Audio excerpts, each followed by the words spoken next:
Assalamualaikum warahmatullahi taala wabarakatuh. Apa khabar semua? InsyaAllah dalam video ni kita akan berbicara tentang asal-usul satu ideologi moden, iaitu sekularisme. Secara umumnya kita faham sekularisme merupakan satu pemikiran yang memisahkan antara agama dan juga kehidupan ataupun pemerintahan. Fasluddin anil hayah aw anid daulah.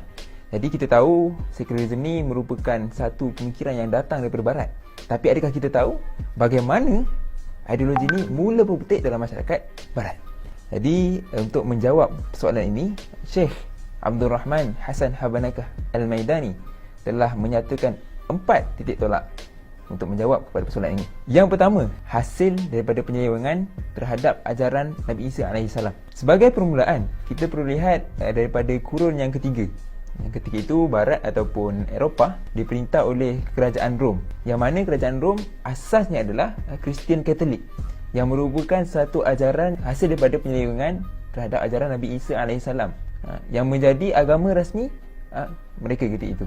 Jadi daripada 300 Masihi sehinggalah 1300 Masihi, inilah yang dinamakan sebagai zaman kegelapan Eropah ataupun the Dark Ages of Europe. Walaupun ketika itu mereka diperintah oleh kerajaan Rom sepanjang 1000 tahun itu. So, why zaman gelap? Sebabnya ada 3 elemen yang menindas mereka ketika itu. Yang pertama, golongan gereja. Yang kedua, golongan raja. Yang ketiga, golongan lord. Lord ni tuan tanah lah, orang kaya. Jadi kehidupan rakyat Eropah waktu tu penuh dengan penindasan daripada 3 golongan ni, terutamanya selepas kejatuhan Eropah Barat. Ketika itu gereja semakin berkuasa.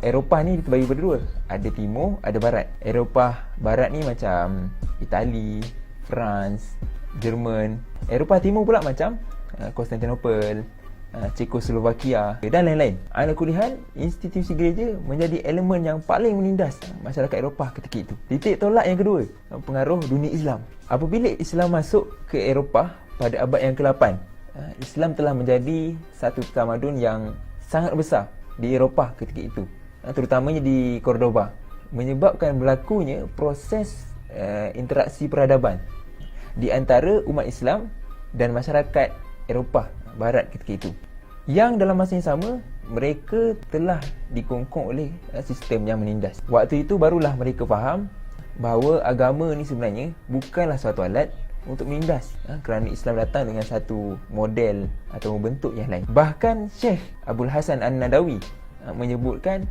telah ada satu gerakan daripada Kristian Katolik yang menentang ajaran taubat melalui padri dan juga menyembah gambar dan juga berhala sejak daripada kurun ke-8 dan kurun ke-9, disebabkan daripada pengaruh dunia Islam ketika itu. Titik tolak yang ketiga, pemerintahan kuku besi gereja.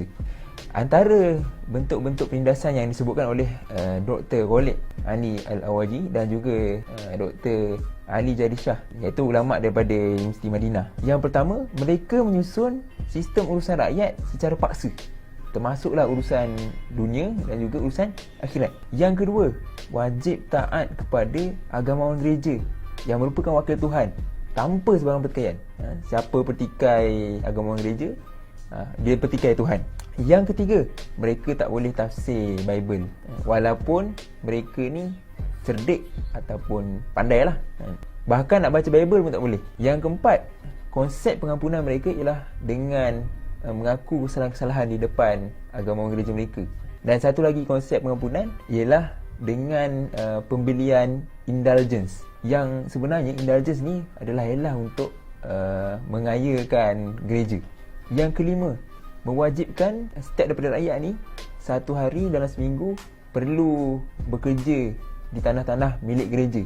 Bahkan perlu menyerahkan 1/10 daripada pendapatan mereka kepada gereja.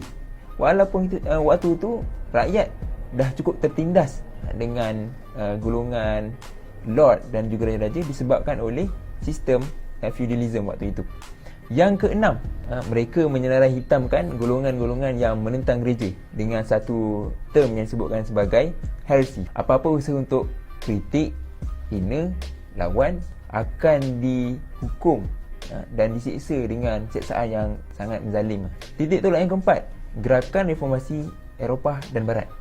Jadi penindasan-penindasan tadi berterusan sehingga ke zaman Renaissance, sekitar kurun ke-14 hingga 17. Bahkan waktu tu berlaku juga penindasan terhadap golongan saintis. Sekitar itulah mula berlakunya reformasi agama, politik, ekonomi dan sosial di Eropah.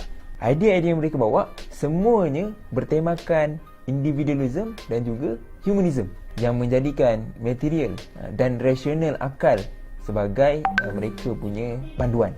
Iaitu antaranya ialah sekularisme itu sendiri. Semua ini kesan daripada penindasan yang berlaku yang telah kita sebutkan tadi. Sama ada golongan gereja maupun golongan raja-raja dan lord. Antara pelopor sekularisme yang terawal Martin Luther, seorang pengasas Kristian Protestan. Banyak ajaran Kristian Katolik yang dia dah tentang, dia lawan. Bahkan antaranya dia membawakan idea Two Kingdoms Doctrine, satu gagasan idea yang di dalamnya memisahkan antara gereja dan juga pemerintahan. Bahkan pemisahan ini disebutkan juga di dalam Bible. Serahkan kepada raja urusan raja dan kepada Tuhan urusan Tuhan. Diletakkan sebagai satu klausa dalam The Gospel of Matthew. Kemudian pemikiran sekularisme ni semakin berkembang dengan kemunculan tokoh-tokoh sekularisme yang lain. Antaranya John Calvin, salah satu pelopor Protestan. Thomas Hobbes dengan Leviathan mengetengahkan idea social contract. Baruch Spinoza juga membawa idea memisahkan antara agama dan juga pemerintahan. Sehinggalah ke era Enlightenment, term sekular itu buat pertama kali digunakan oleh George Jacob Holyoake. Jadi itulah secara ringkas sejarah tentang sekularisme. Sebagai kesimpulan, kita perlu faham bahawa ideologi-ideologi yang muncul pada hari ini merupakan rantaian jaringan daripada respon ataupun tindak balas rasional akal yang tidak dipandu oleh wahyu. Mereka merasakan bahawa idea mereka itulah yang mampu menyelesaikan kemelut masalah kehidupan mereka. Tapi sebenarnya hanyalah mengundang masalah yang jauh daripada penyelesaian. Maka Islam datang dengan satu konsep, iaitu akal berpandukan wahyu.